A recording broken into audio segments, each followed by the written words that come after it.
શું તમને પણ એવું થાય છે મારા રિપોર્ટ તો નોર્મલ છે પણ મારા શરીરમાં મને શાંતિ નથી રહેતી, કંઈક ને કંઈક તકલીફો આવે છે?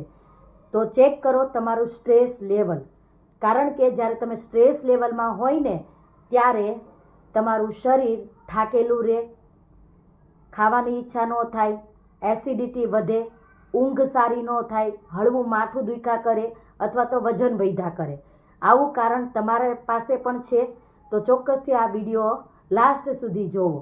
જ્યારે બોડી સ્ટ્રેસ મોડમાં જાય છે ત્યારે કોર્ટિસોલ નામનો હોર્મોન્સ રિલીઝ થાય છે વધારે, જેના કારણે તમારું બોડી સર્વાઇવલ મોડમાં જાય છે અને સાથે સાથે તમે જે ખોરાક ખાઓ છો ને એ એનર્જીમાં કન્વર્ટ કરવાને બદલે તમારા શરીરની અંદર ફેટમાં સ્ટોર થાય છે અને તમારું વજન વધે છે અને સાથે સાથે ડાયજેશન જેવી ઇસ્યુ આવે છે, ગેસ, એસિડિટી, કબજિયાત, બ્લોટિંગ જેવી સમસ્યાઓ આવે છે.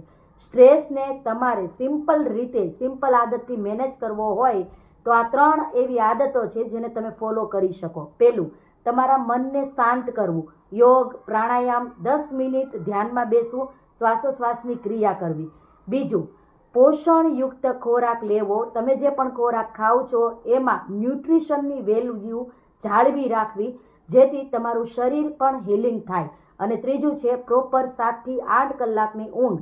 આ 3 હેબિટના કારણે તમે એ સ્ટ્રેસમાંથી બહાર નીકળી શકશો અને તમને જે તકલીફ છે શરીરની એમાંથી બહાર નીકળી શકશો. તમે પણ આવું જ ફીલ કરી રહ્યા છો તો કોમેન્ટ કરો રીસેટ, હું તમને મદદ કરીશ તમારી હેલ્થ જર્નીમાં. Thank you.